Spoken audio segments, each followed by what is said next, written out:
কে কার মানুষ বড় জিনিস নয়, সবাই বিএনপির পরিবার, সবাইকে সম্মান করবা, সম্মান দিতে জানলে সম্মান পাবা। ওই মানুষটা আজকে দুনিয়াতে নেই, আমরা তাকে স্মরণ করছি এবং আল্লাহ তাকে ব্যস্ত নসিব করো এবং তার পরিবারকে আল্লাহ হেদায়েত দান করো। তার পরিবারের যারা আছে, বিশেষ করে আমারও ভাই হবে সানি, তাকে আমি সবসময় যোগাযোগ রেখেছি, তার সাথে যোগাযোগ আছে। সানিকে আমরা যারা আছি, ওর বাবা ভাইয়ের আছে, সকলে সানিকে সহযোগিতা করতে হবে।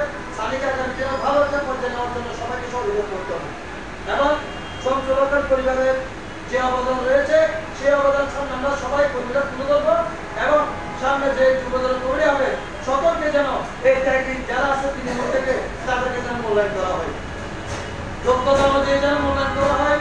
এই যোগ্যতা মূল্যায়ন করা হবে, কারণ চট্টগ্রাম থেকে আমরা বিগত আমলে বারবার নির্যাতিত হয়েছি, বারবার কষ্ট পেয়েছি, বেরোজগার কারাবরণ করেছি, সহযোগিতা জসিম কারাবরণ